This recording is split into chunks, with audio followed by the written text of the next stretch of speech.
And welcome back.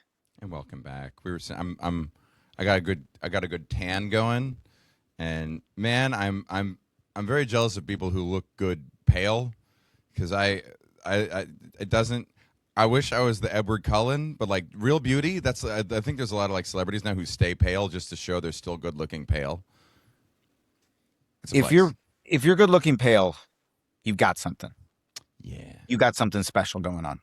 yeah, Is the truth. Like if you look good pale, you got it. You got yeah. it. You And got and it. also you can do the thing where you're like a level of pale, you go super pale, and then it feels like almost like a choice, which I respect. You know who pulls it off? I think very well. Matt Rife. Never that tan. Never that tan doesn't need to be. But he's a handsome man. He's a handsome man. He's a He's handsome man. handsome. He's Yeah. handsome. He's a Yeah. handsome boy, undeniably. Yeah. Where are you, Um, Danny? I'm in Columbus, Ohio, Matthew. Oh, home of the Arnold Schwarzenegger bodybuilding competition. And you see, I didn't even know that. Oh yeah, there's a Which, statue of him where? outside the conference. Listen, I'm like a connoisseur of what I call conference cities. It's a place you'll never fly direct to, but it's not a nowhere town, but it's a big enough city that they can have a convention, right? But Uh-huh. not so big that you can't find a hotel, right? You can't really do conventions in downtown Dallas. There's too much going on. Columbus, Ohio, Spokane, Washington, Fort Wayne, Indiana, Peoria, Illinois. Uh-huh. Um, Actually, Fort Worth, Texas, oddly, might be a good one. It's where like a Yes. lot of like, if you have, it's a city without a major sports franchise, but like hella good D leagues and odd sports, like that have like a good arena football team.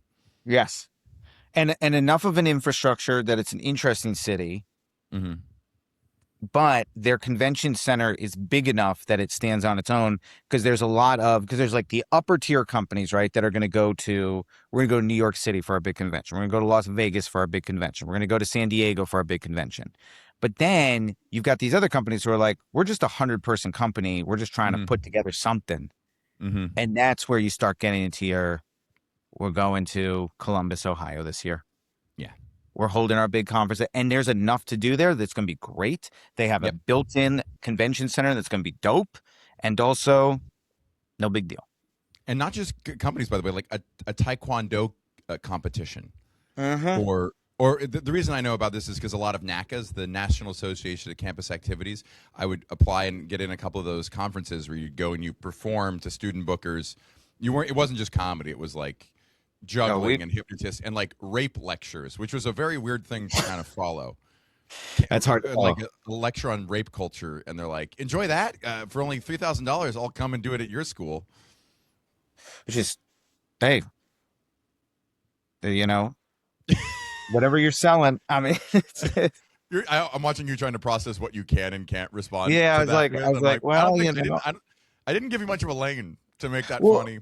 I know. Well, it's also like, how do you make fun of that without being like, yeah, I mean, that's because it's just like, I can't imagine, because it's funny to like write the preview version of a rape lecture.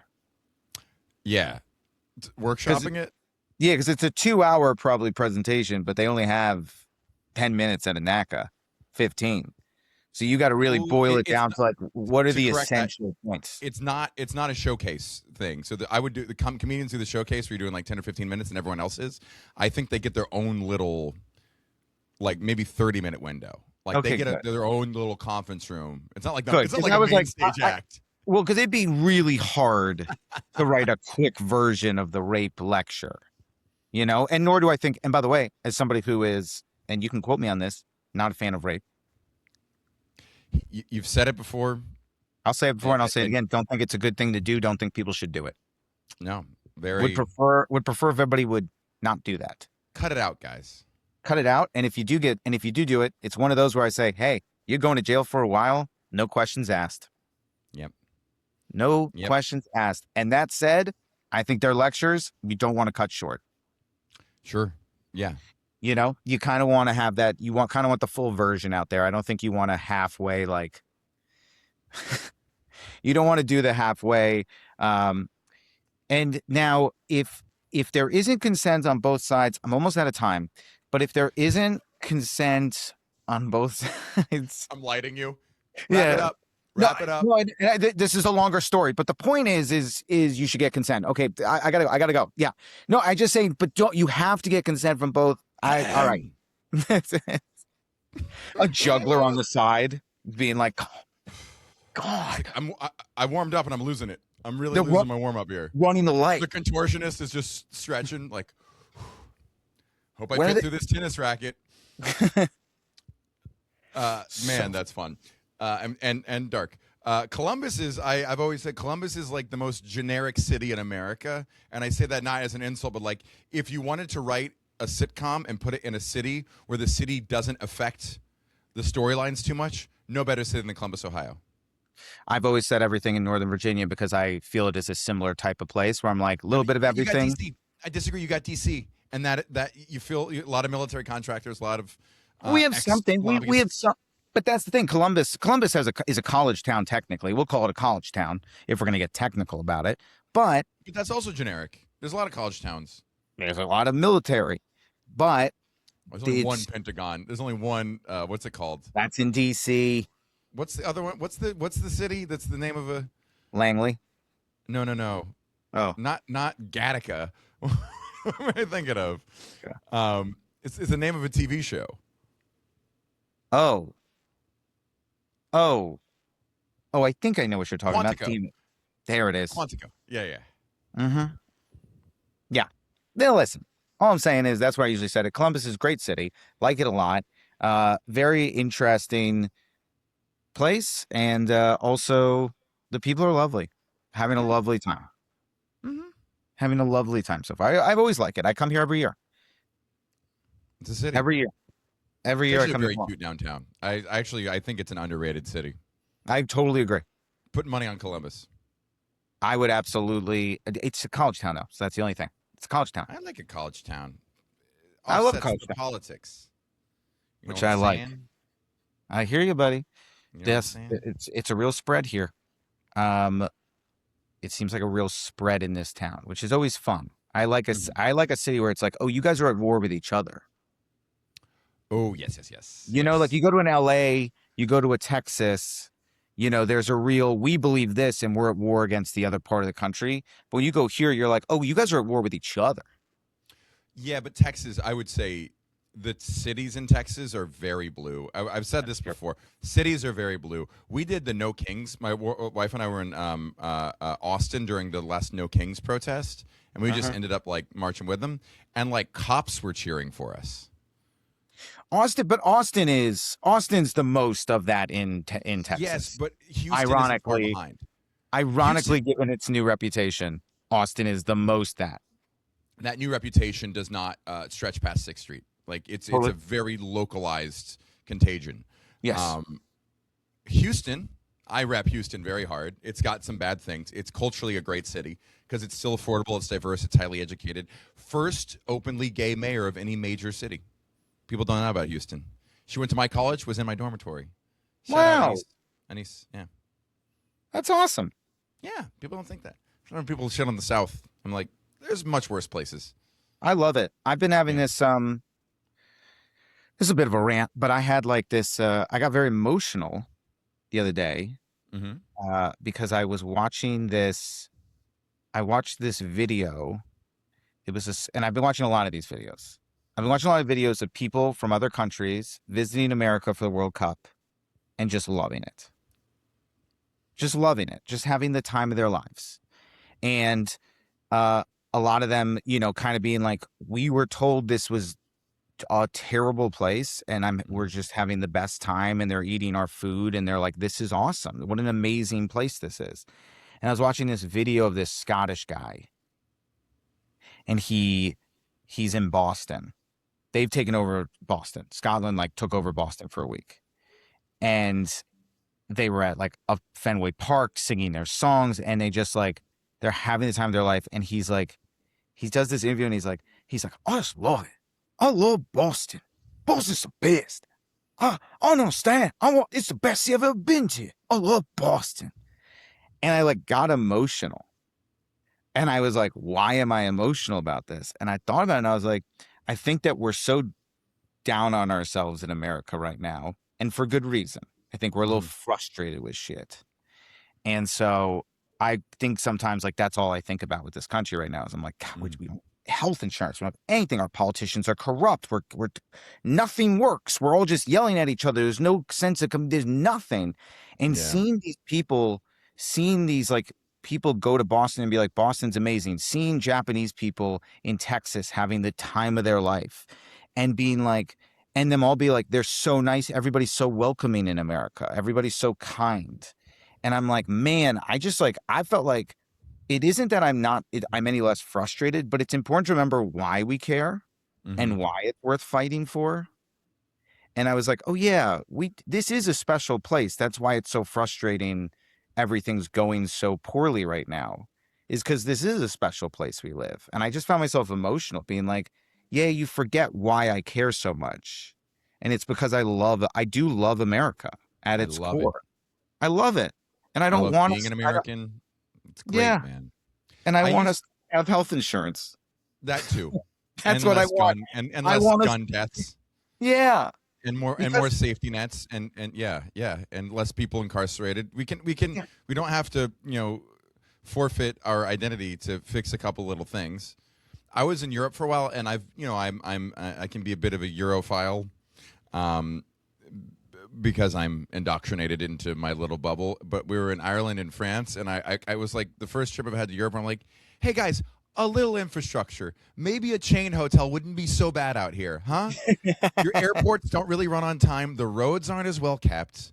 yeah, Like it's just like people don't. And this is a bad way to look at it, but like in America, you hold up a $20 bill and shake it, people start dancing for you. Like in London, you go to a restaurant that closes at 10 at 9:45. They're like, nah, go away. I'm yeah, like, but I have money. They're like, we don't care. I'm like, I'm used to money solving all my problems. yeah. But And then, there, it's not. There, people have this awful thing called a work-life balance, and I hate it. but that's, yeah, it's funny because it's like that I like. I like the work-life balance. I wish we had more of it here. But then you see them come here and they're like, but them also being like, you guys don't appreciate just like them going into like Walmarts and then just being like, this is incredible. Yeah, supermarkets in general are like I have a weird obsession. I spent like 10 years of my life just loving supermarkets. Like when I was in a town, I Mhm. would just find a supermarket that had a place to sit because I can go grab whatever I need. If I'm hungry, if I want a coffee, everything's there. And I would just Yeah. sit and work at a supermarket. Whole Foods was good, but there was something about a Kroger or a Ralph's that was even better. And I would spend weird amounts of time. I'd love going late. I'd love after doing comedy, going late night to a Ralph's and Yeah. just making a meal out of whatever was available. It's just such an interesting thing that everything you need is all in one place. Yeah. This isn't the part of America I should be in love with, but it's But I think but convenient. that's what's made these videos so cool to me is they're not falling in love with like they're not falling because we think so much is political. Like them going to like Golden Corral and being like, "This is awesome," and you're like, Yeah, "Yeah, Golden Corral is awesome. yeah, We take it for granted, Golden Corral, but Golden Corral is kind of awesome. KFC is yeah, dope. It's cool we have these things. Now yeah, let's get yeah. I better. know, but we sound so bad. Like Whole Foods is great. I love Walmart, and it's like, well, Walmart killed a lot of people Great, with let's make it better. Let's make it better. the It'd be cool if yeah it painkillers. would Yeah. it be don't get I mean, don't And get me also, by the way, wrong. fleece. How many of their workers are on government subsidies or whatever You need a welfare? second job. It's disgusting. It's horrible. Don't get me wrong. It's like that's I the guess what problem. was let's Yeah. just meet in the middle is what you're trying to say of like somewhere between these two. And yeah, It's okay to appreciate what we have in order to enforce why we're fighting for what we're fighting for. yeah. I think that Well, if you don't have a reason to fight, then it's just us yelling because we're yelling. Right? yeah, It's just us being like, but it's like, oh yeah, the whole reason I get so frustrated with all this stuff is because I'm like, I think we have something worth fighting for here. I think it's a wonderful. I also think it's my dad worked with a lot of people from other countries, and he said the perspective they always gave him is you have a self-righting system. As bad as things get, they tend to tilt back towards stability, and I think we're at an inflection point with that. Yeah. And we do still have hope. a lot of places just don't even have hope. They're corrupt and there's no fixing it. Yeah. They can get to a point where it's just a permanent unstable solution. Uh-huh. I'm hopeful. This is a bad wave of It's not great. corruption and consolidation of wealth and power, and that's always going to be a problem. Uh-huh. But man, I mean, it's been a good week. I mean, the World Cup thing is always, that's what I like about the World Cup is like there's not like one country that just dominates every time. It could be Germany, it could be Argentina. That's pretty cool. There's a lot of places that haven't won, but it's crazy that every country is still on the table. Well, the top 64, but the however many. There's a certain amount of teams that are in 48. It might be 48 teams. But Mhm. yes. And it's also like, I mean, it's just awesome. I love the World Cup. And I think the coolest thing about this one has been because we're hosting it. Mhm. And again, it was like a year ago. It was like, are we even going to get to host this thing? Are Yeah. we even together enough as a country that we can host this? Felt like a real conversation that was on the table. And now we're like, oh, this has been amazing. This has been such a cool event. And I think it's eye-opening. I mean, again, for the people who come here, for the Americans who see these other countries, it's neat. It's neat, and it doesn't matter too much to Americans. We're not gonna like cry over it, like Eagles Oh, fans. we're going to. If this team, because we won our first 2 games, Pretty well too. a sports guy, if we make it past the round, I'd even say right now already there's like a real America fever with the team catching. If we can make it even further, This plus being a New Yorker, this is a big pair Yeah. of W's for me, a guy who's never been into sports. I keep thinking in my head about this character of how American hipsters will like love on soccer as a fuck you to America. You think there's a guy in Europe who's like equally into American football? Just like pretentiously like it is a game of kings, it is more like chess than a sport. Listen, the field of Eagles. Oh, that's real team. This is a real team. This is yeah. Roll Tide. How do you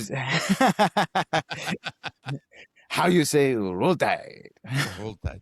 The college sports, the Tuscaloosa, the what's it, the Swamp Dome? What the Bama Dome? What do you call it? What's the Alabama? Bama is. I mean, I'm trying to think of like if they have a catchphrase. Who dat? Yeah, who they? Who they? Hook 'em horns. Hook 'em horns. Yeah. That's so funny. Yeah, the Fun college character. sports. I should put them in my SNL College- pack Hey, that I'll maybe submit for. hey, Hey, everybody's making one, baby. hey, buddy. Hey, Do you know, death do you know taxes Phil and Hartman got making on SNL at age 38, my age? so crazy because he seems so old when he got on. That is old, but 38 in the early 90s is like my dad. That's true. But that is crazy because it's felt like he's known as like the oldest person to get on SNL. Mm-hmm. Well, he looked old in a handsome way. He also was there for like I think 6 or 8 years. Longer than that. I think it was 6 or 8. I saw this as a little.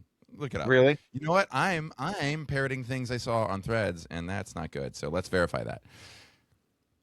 I'm getting killed on Threads right now. Threads I don't know is so why. silly.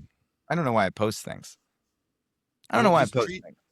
You should be posting on Threads. It's a hot new platform that is run by a guy I went to college with. A friend of mine in college runs all of Threads. I didn't realize this until last week. It's an absolute mindfuck. And he was like a really cool guy in college. He was annoyingly cool. He was a D1. He was a track team. He was social. He had great taste in music. He was a good comedian. He wrote like joke essays for the student newspaper. Isn't that annoying? That's annoying. Isn't that so? He's making so much money. So much money. You know, I have criticisms of the job he's doing. I'd say it's a little. I'd say it's a little toxic on that site at the moment. Hey, the Threads thing has gotten a little. What you want to see, buddy? Yeah, I love when they say that. Mm-hmm. My favorite thing. Dude, if Mark Zuckerberg's watching, just let me pay for a version of Facebook. I'll pay $30 a month if you just let me turn off posts from other things and let me just see my friends and watch cat videos. I'll pay. Stop showing me ads. Stop selling my information. I'll pay good money. Take my money. Take my money. Take Take my my money money. And that's disturbing because whatever I'm willing to pay, they make more off of me some other way that I don't really realize. for ads that we are trying to get into people's things. Well, I mean, for the general user, you and I actually pay money to Meta. Yeah. We also make money from Meta, so it's kind of a wash if you think about it. A lot of times I say that. A lot of times I go, most months I break even with Meta. Yeah, same. I spend money, I lose money, and at the end I go, I guess I kind of ended up in the same place. He was on SNL for 8 seasons. 8. I said 6 to 8. He did. I thought it was longer. But 8, but I knew it was more than 6. I was like, he was on there for a while. Did it end when he died, or did he retire and then? No, okay. No, because he was no, he got off and then News Radio was after, I assume. Oh yeah. Oh, weird. Wait, Hartman and Rogan? Yeah. Whoa. In the same room. Wow. It's like when you realize when Kobe and Jordan played at the same time. Yeah. Yeah. Well, not exactly like that. But There was no overlap between them ever? I believe there was. You know more sports than I do. I believe there was. Yeah, I believe maybe there was Wizards, not Bulls. It was famously an all-star game where they were going at each other. And it was like, and Jordan was like, afterwards was like, their kids, just like how insanely competitive Kobe was. He was like, this kid's awesome. Which is crazy coming from Jordan because you ever just end up on a very odd algorithm. My YouTube Shorts keeps showing me crazy Michael Jordan stories. Crazy Michael Jackson stories, not as fun. Crazy Michael Jordan stories was just like he found a newspaper clipping of some Puerto Rican player talking shit about him and just ruined him all game. Him in game, like the trash talk stories are so amazing. They're so good. Of him in game just destroying people. It's also like terrible. There's like certain players like Kwame Brown who like literally played on a team with him and then never recovered emotionally. Because he just like destroyed them he just destroyed them. The NBA's Regina George. He had a burn book on everybody. Open this book up. But he was so aggressive, but he was such an amazing player that people just it's amazing. Also, like the stories, it's so crazy. He's so competitive, but then also you have these stories that also come in that are like he would play 36 holes of golf. Yes. Drink, smoke a cigar, and then go out that night and score 40. Yeah. And you're like, how's it even possible? I like it makes me want to rip off my testicles and stop breeding that someone is that sturdy. I'm like, why would I create more of me when there's that in the world? I write 2 pages of a screenplay and I'm like, I gotta this week. I gotta scroll for a second. I sat on the plane. There was a guy next to me with big shoulders and I sat back and my back hurt, so I'm not gonna do nothing today. Yeah. Ugh. Oh, there's one clip, and I know it's annoying to do it like a clip, but maybe you saw this clip. It's this guy who's very entertaining, former NBA player. He looks crazy. He's got face tattoos and a grill, but he's like super charming.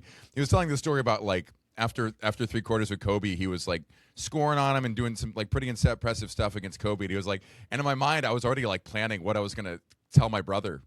You've seen this one? Yep, and he was just like already practicing what he was going to say about how well he played against Kobe. And then the fourth quarter starts and Kobe goes, "Hey man, you played really well." He goes, "What?" You did a really good job. And then turned something on. I believe it's Iman Shumpert that tells that story. Yeah. It is one of my favorite. Yeah. It's such a good story because it is just like Michael Jordan had this mode he could go into and he had a type of shot. Like he just perfected. Kobe, by the way, that was Kobe.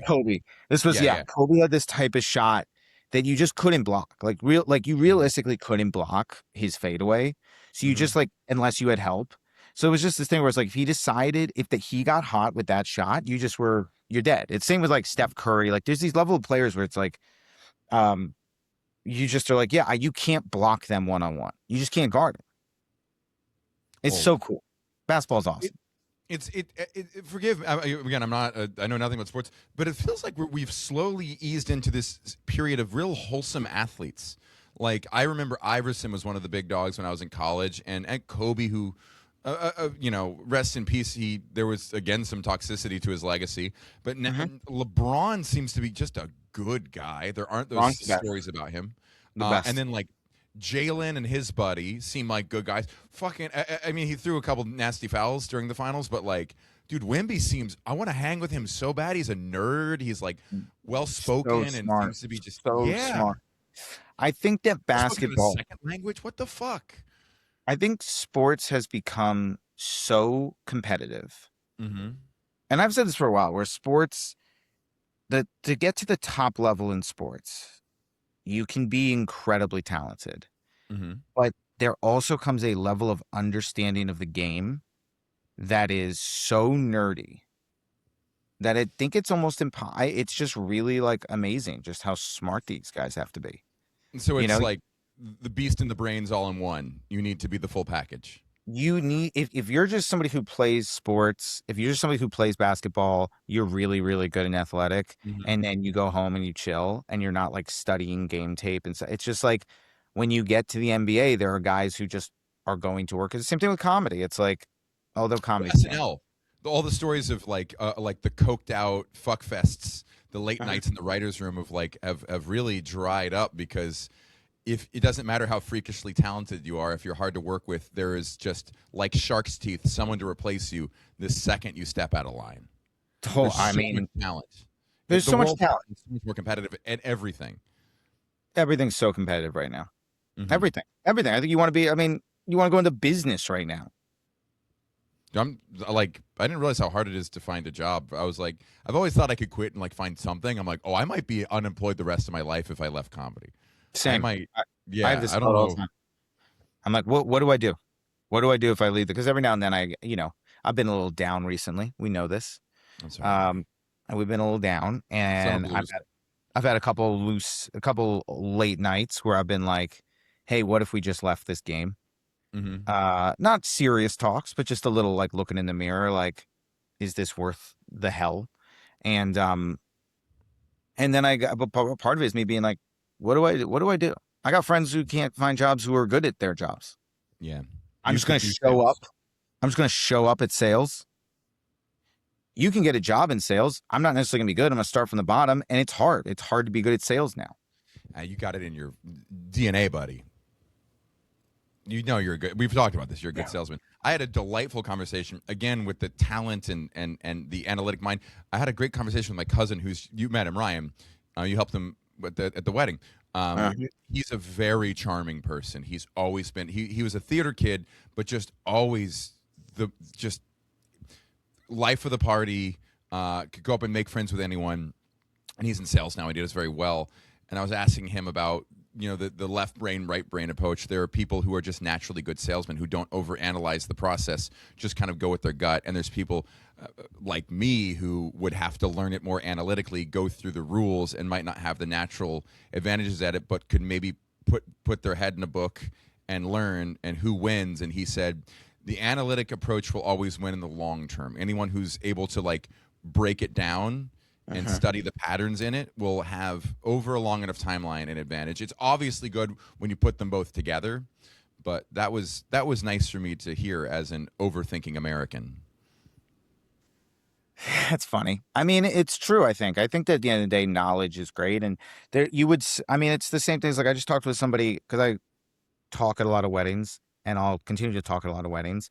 And someone I know was talking at a wedding. They were like, "Do you have advice for me to talk at a wedding?" And I'm like, "It's the same advice I gave your cousin to everybody. My advice to if you have to give a speech at a wedding, here's my advice. And it's my advice. What I'm saying, which is play to your strengths. Mhm. I can tell you how I write a speech, but that's because I know how to write a speech for Danny Jolles. What I see is people try to do a version of their speech based on someone else they've seen who does a good speech. Take a second and go, what do I do well? It's the same question you ask yourself before you do stand up comedy for the first time. What makes me funny? That's what I'm going to do on stage. What makes me good at this? That's what I'm going to do. I'm always like, Talking about race wait, as a white guy. Tyler Bell raises a white Most guy. people think. But if that's your thing, but genuinely, if you're Bill Burr, right? Bill Burr is somebody who before day one in stand up, I bet it was like you probably can talk about it because that's who he is. He gets worked up about that stuff. It's like you play to your strengths, play to your strengths. And I'm always somebody who's like if you did sales, I would be like play to your strengths.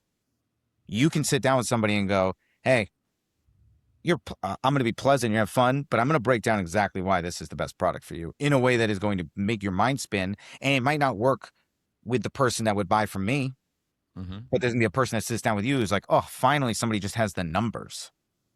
Yes. Yeah, that might be, yeah. It's also like who are you selling to, Yeah. There's people who like my comedy and there's people who clearly like other forms of stand-up that I'm like, all right.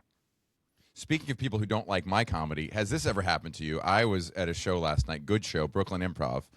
Okay. I'd heard chatter the whole time. I was just trying to ignore it. And then in the middle of a joke, I just stop and go, are you on a speakerphone call right now? And he mumbled something back, and I realized he was. And I go, oh, yeah, you got to end that call. He goes, no, this is more important. And I was just like, oh, wow, this is what's going on now. And I go, I don't think it is. I don't think this is. I think people all paid to hear me and not that. For sure. And he gets up to walk out, walks slower than I've ever seen a person exit a room. Just saunters out from the middle of the room, up the aisle, out the back door. And as the door is closing, you hear the woman on the phone talk as loud as him. You realize it was a speakerphone call. It wasn't just near his ear. It was speakerphone. We all die laughing. And I was just like, I don't think that guy's coming back in. What? So rude. Did he come back in? I don't know. I'd be very disappointed if the club let him back in. I'm like, you're banned for a while. Speakerphone is insane. Taking a call, because we've all had someone take a call during our set, which is the rudest thing on earth. That does happen, but it's usually does happen. And every time I go, truly, I can't even fathom how rude this is. Yeah. Yep. And they're like it was so rude that I was in the moment. I was genuinely entertained by it. You ever have something happen on a show? You're like, this is too interesting for me to be upset. Yes. I think my commentary was like, God, I wish I had that confidence. All the time, I'm like, am I being rude? And this guy's like, I'm great. Everyone loves what I have to say, and buddy, yeah. It's wild. Wild. That's a crazy one. Because also you feel that anger rise up. It got to me a little. I had a hard time getting back on the bicycle. That's where Danny, Danny's down, and this is where Danny has had the most anger issues lately. Has been when somebody does something like that, and I'm like, in my mind, I'm like, I have been doing this for so long. I am built this ability to do this, I think, at a very high level. And then somebody takes a phone call during my set, and it's like, what is the point of this? I wish people knew. I wish there was a way to explain to a heckler or somebody who does that, because heckler is like almost a different thing. Somebody who's just like blatantly rude like that. I wish there was just a way to explain like the mental impact you're having on me right now. The way I have to go home tonight and picture you on your phone and go, what am I doing? But isn't everything stupid? Isn't there don't you have to remind yourself that everything's silly and stupid, and anything anyone takes seriously is dumb to most people? Yeah, the Rolling Stones are great, but if they were if you were trying to do work, if you're trying to write a script and the Rolling Stones were just playing in their room practicing at the wall, you bang on the door, be like, guys, keep it down. What are you doing? That's true. This is an apartment. Everything's stupid when you put it in the wrong context, and I think it's wonderful. And I don't practice this as well, but zoom out and everything's stupid, everything's pointless, and try to laugh about it. I mean, life is just great if you can laugh about yourself. My niece is really good. She does something that Laura does too, is when you make a joke at her expense, she absorbs it and laughs along with it. It's fantastic. It's one of my favorite things. And this is the thing I've been doing lately. This is my little therapy thing. I've just been trying to pretend like everyone else is a child. When anyone does something stupid, picture that it's just an 11-year-old who didn't realize that it's rude to stand in the Yeah. way of the boarding zone when everyone else has a better boarding zone number than you and you're just blocking it. This is an 11-year-old. They don't know. How would they know? No one's ever told that to them. They're just a child and their brain is still forming and they haven't matured yet. It's such a and obviously accept that you're that yourself, but just stop assuming everyone's had the experience or growth you have. I guess you're right. It's and then You're also right. the funny part is talk to them like a child and no one notices the difference. If you That is just true. I talk mean, to that, people like you're a kindergarten teacher and they're a child, they won't notice the condescension. They think you're like a really nice person. oh my God, I've had to do it in stand that I've done so many times in stand up where someone's like talking or something. And I'm like, so right now, what's happening in this room Mm-hmm. is people paid money to hear me talk. And what you're doing is ruining that, right? Because I they mean, you can't wouldn't hear even say me that. They'd be talk. like, and now people are having less fun, and they actually really wanted to have a fun night. They spent money, they made plans, they invited with their friends and coordinated. And what you're Yeah, doing right now is subtracting from that experience. I know. And then And they go, I know you don't mean to do that, right? You have important things in your life. right. And then people, and in this one where they're like, well, you could work me in. And I go, right. Well, so it's interesting, right? Because that would be very fun for you. But the problem is it isn't fun for everybody else because they all don't know you. You're not the only Mm. person in this room. You're not the only person that exists in our society. So in this moment, well, yeah, you're right. I could totally talk to you for an hour. That'd be very entertaining. Wouldn't be fun for the rest, right? Because you're not the only human on earth. Brother, I had that. I had sorry to flex. I had a sold out weekend of shows in DC. It's my best market. I was so excited. Saturday night, early show. Manager comes in. Hey, this guy, it's his birthday, and his wife wanted to know if he could make a shout out. He runs marathons and just had open heart surgery, and it's like there's 200 people here. Yeah. No. This isn't Chuck E. Cheese. I don't know how. I also don't know how to make that funny. Yeah, you'd really enjoy it, but no one else is going to give a fuck if I pull out a note card and go, marathons and open heart surgery. You wouldn't think they go together. But it Yeah, does for well, Jim. Happy birthday, Jim. and if you're a child who doesn't know anything, of course it's your birthday and you want to have a good time. And Yep. maybe I should like find a way to make you feel included in all this because it's a very special day for you, and it's probably no one else's birthday. Maybe Well, this listen, weekend, sure, but in this show, maybe not. and I'll tell you this, for Danny Jolles' act right now, actually for my shows thing, I do work in that kind of stuff. I have an hour right now that actually builds around that, which is really nice. So actually, if someone sends me something now, I actually will go, I'll work it in. I'll work it in because it fits my overall narrative. But my average set, no, Yeah. I don't have time. It's because remember, I want 200 people to have a great time. I want 200 people to leave this room and go, that was so fun. Yeah. And I don't want 200 people to go, that guy Jim was interesting that we talked to for 20 minutes and we got, but then Right. but then I'll also defend these people and I will say when that is the type of stand-up you see online a lot, it can get confusing. And I do think that is where I do give them grace. Yeah, and they're children. Just think about that. We're all children. We're all just little Well, kids. also, Who didn't know but anything. that is where I give them grace is there are people, adults who would go, oh, I think stand-up now is a much more interactive thing. Not taking a phone call. The phone call is obviously ridiculous. Let's put that to the side. That's obviously that's bad shit to a level So that funny. that's crazy. Yeah. But it's like there are people who like yell out during shows, and I'm like, well, in their defense, Mm-hmm. what is most videos online besides somebody yelling out? So in their mind, they're going to yell out. That Yeah. said, I'm again, I just don't have it very often. I don't get it. I am. Well, I tell people you're a closer all the time. It's just so funny. You notice there weren't many, crowd work moments tonight, and that's not because we didn't have many hecklers, and that's because I'm good at comedy. Uh-huh. It's perfect. Did I People- misquote that? Sorry if I'm stealing your. No, thunder and there. I don't say it a Great. ton on stage. I'll only say it, but well, I do say it sometimes. I got actually, you know what? That's one of those. I'm trying to write a lot. I'm trying to do a lot more current things, and that's Well, one maybe cut, I'll cut post. me saying your joke if it's fucking up your. Oh, no one listen, guys. Is that you Yeah, can good think- problems. If Yeah, this was widely please. listened to enough that we burn material doing it. Oh my fine. God, what I wouldn't give to burn him to joke on here.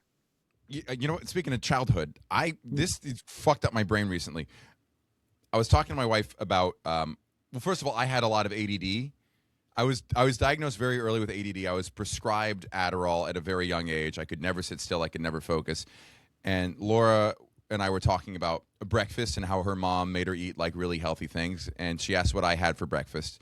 I said, "Oh, 2 to 4 Pop-Tarts." She was like, "What age?" I go, "All elementary through high school, every morning, 2 to 4 Pop-Tarts." And she goes, "And what else?" I go, "That's it." She goes, "And your parents thought you had ADD because they gave you powdered jet fuel and then said, no protein, no fat, and then said, okay, now sit for 7 hours. They filled you full of fissile material and said, I wonder why he's jumping around and having a diabetic coma. Let's give him some amphetamines to just level things out." That's so true. It's so true. The generation that was first diagnosed with ADD was also given cookies for breakfast. Yes. Yeah, that has consequences. Yeah. Isn't it crazy that we were a little... Yeah. No, Twizzleros. Twizzlers for breakfast. Twizzler, Sour Patch Kids, fruit by the meter.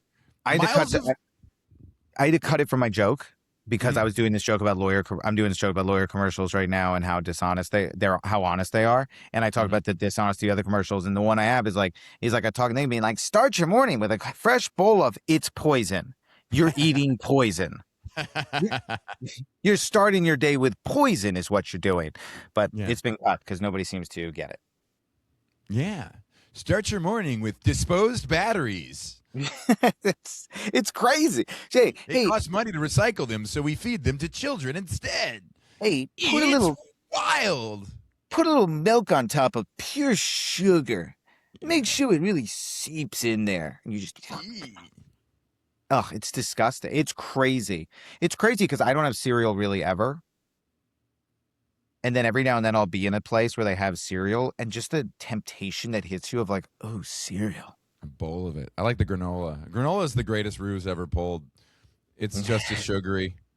But oh my God. It's a little bland, so they convince you it's good for you. I thought granola was good for me for so long. That was one of those. Granola was one I was like, I'm eating healthy. I'm having a little bowl of granola to start the day. And they were like, you couldn't put more calories in your body if you tried. That was the purpose. It was for people who were at a constant caloric deficit during a hike. Yeah. That just get whatever you get, the most like densely packed energy you could fit in a backpack that didn't require water and couldn't spoil. What a devastating revelation. To be like, start your day with a healthy bowl of granola. I thought that. I did that for a while. And then at some point, looked at the calories and it was like, I don't think I could put more calories in my body if I tried faster. Yeah. Muesli. Well, Germans are skinny, so it must be good for you. No one's ever seen a fat German. Muesli. Yeah, it's like, it's different. Different. It's just different. It's crazy. Nature it's all Valley. Those foods. Nature Valley bars, the greatest scam. Nature Valley. Oh, all granola bars. Granola bars in general. Yeah. All Nature granola Valley bars. Just a shitty candy bar, but they put a picture of like a mountain range on it. You're like, oh, it's healthy. It's healthy. Like, oh, yeah. Oh, look at this little meal. It's a meal replacement. It's like, well, you've replaced your meal with garbage. So that's good. Also, it isn't a meal replacement. You're going to have a meal next to this. It's not big enough. So you basically just chucked your body with something else. It's crazy. It's crazy. The new trick that I've learned is they now on shitty things, they just put the word protein on front. Yeah. Yeah. That's the new trick. Protein everywhere. Everything's protein, now peanut. Protein. And you're like, great. And then you're like, pretty sure I just had a granola bar. Yeah. Do you know Asher? What's his last name? Asher, the New York cartoonist. He's like my favorite. He's my favorite cartoonist. I have 2 books by him. Asher, New Yorker. Is it Perlman? It's not Grodman. That's an actor. Asher Perlman. Asher Perlman is one of the funniest people on the planet. All of his strips are fantastic. But he had everything is either AI powered or protein packed.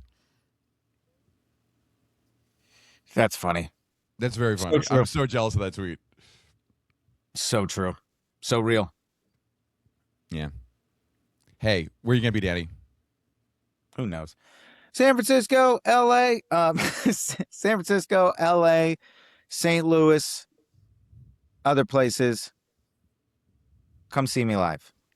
Come see him live. I'm going to be Phoenix, New Orleans, a couple spots in Texas, Montana, Charleston, Chicago, Pittsburgh, the Portland, Atlanta, Detroit, Fort Lauderdale, Denver, Philly, San Diego. Oh my God, a lot now. Seattle, San Francisco, Nashville, Sacramento, Chattanooga, Providence, Charlotte. Lots.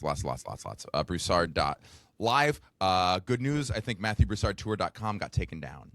Thank you. Ooh, Anybody would help me with that. I really, really appreciate it. That was that's a great. terrifying experience. Was it well, it's just, I mean, it's just people getting ripped off. Yeah, well, it's the number one search on Google. That was the hardest part. And it looks so like a real, it looks more like a website than my website. So why wouldn't you buy a ticket there? It's so legit. It's so well done. So frustrated. I would love some consumer protections, huh? But It'd be thank you, great. GoDaddy. I think they took it down.